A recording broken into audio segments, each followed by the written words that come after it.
This project is one that you can say is more about collaboration. It was not an easy task to get started.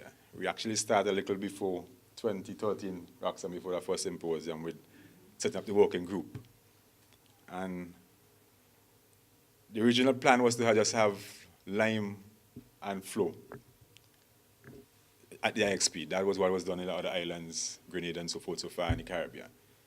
But we wanted to make sure having everyone on board, because the mobile providers have the most customers and they're the ones who generate most of the content.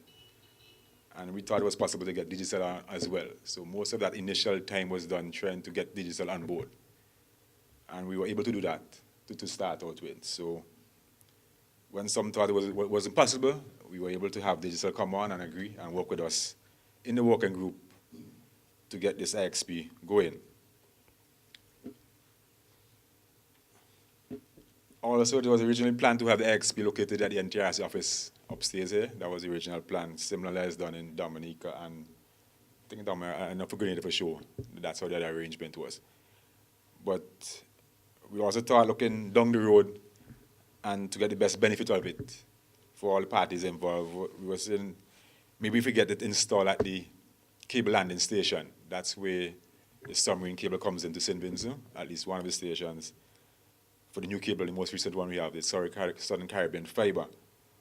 So we said that may be a good spot to have it, since all the providers were there at the time, I think. At the 2 were there, yeah, at the time 2 were there already, when we started out. So we said Digicel was the only one to get in there, but they already had some equipment on the same site, but not in the landing station. But in the end, it actually turned out better for us, because since that time, Digicel bought Southern Caribbean Fiber. So they started using as well capacity from that line. So I just want to mention, we one of the first to have digital on and other providers, because after the merger, as you see with Flow and Lime, if you had both of them alone on the IXP, then you have no one connected, you have to be one company. So it was good to have digital on going forward. Also, what we're doing now with the IXP is not an end in itself, it's more like a process. It's just one part of the puzzle to really get the benefits to the consumers. If you look at it, we're more or less like at the stage of building a house. We have the walls up, the windows in, and the roof is on. So it's not complete, but if you want, you can sleep in it, and you can get some benefits. But to get the real benefits, you need to have the beds, the fridges, the stove, and especially the phones. As you know, we like to talk in the Caribbean, so phones are important.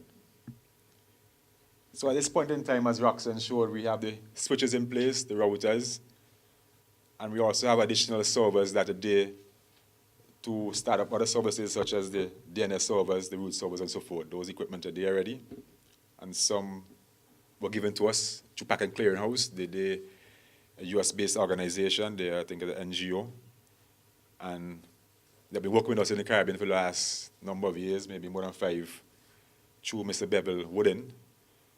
And they're the ones who are pushing the IXP initiative in the Caribbean for some time. So we're expecting from this workshop to start going to the next process, where we see how we can build on what we have so far.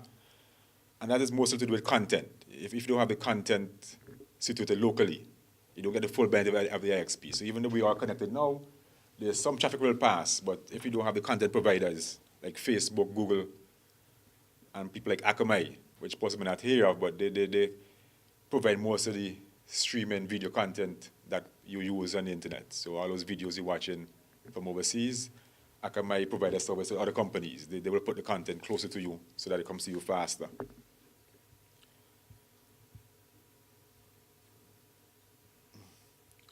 And I want to touch on the real benefit of the IXP is really for the consumer. That is who going to gain the most from it. Even though they might not know what IXP is, they're the ones we're trying to have a better experience to. We'll set up the IXP.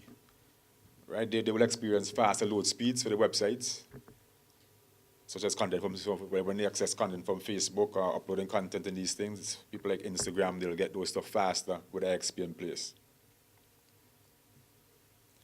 And also the providers, they'll also have some benefits.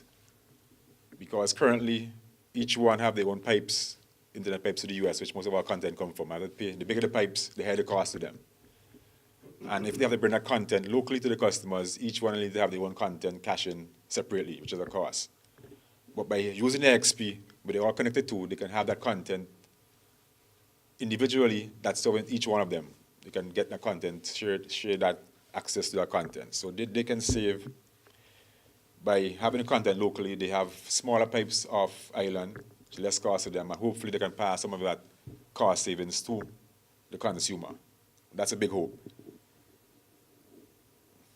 Right, and I just want to touch on a few entities I want to thank that were involved in the process so far.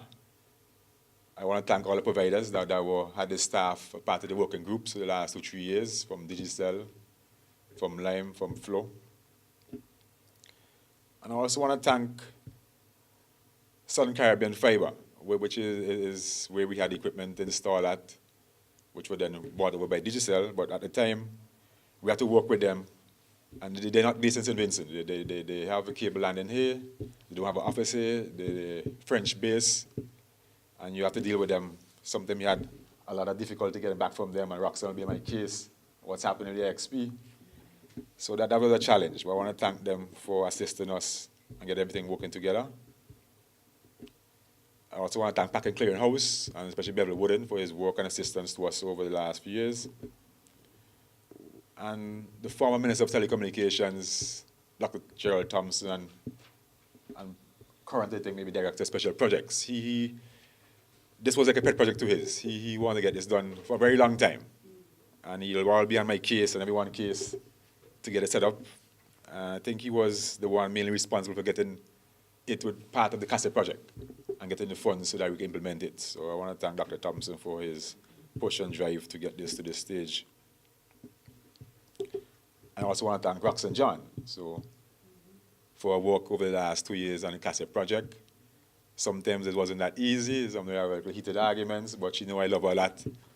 So after all the noise, you know that I love is sharing. So I want to thank Winston for his work. Because CARCIP is kind of a funny project. They have a local project coordinator, Roxanne, who is doing certain things locally. Ectel is doing some parts of it, we're on the Winston in St. Lucia, then have the CTU in Trinidad doing other parts. And you know when you have 3 different entities doing one thing, sometimes things don't go as you plan. Right? But we will get to the end. And lastly, I want to thank second to last, I want to thank Marcellus Constance, our ICT officer at the NTRC. He's in the working group from inception and also has been working on the agreements, the IXP agreements, MOUs, which we are planning to sign today. But we have to delay it a little bit, maybe another day or 2. There's just a small glitch that we have to fix in it, but we are almost there. It's not easy having legal agreements between 3 parties, 3 big multinationals. So, but we're almost there. And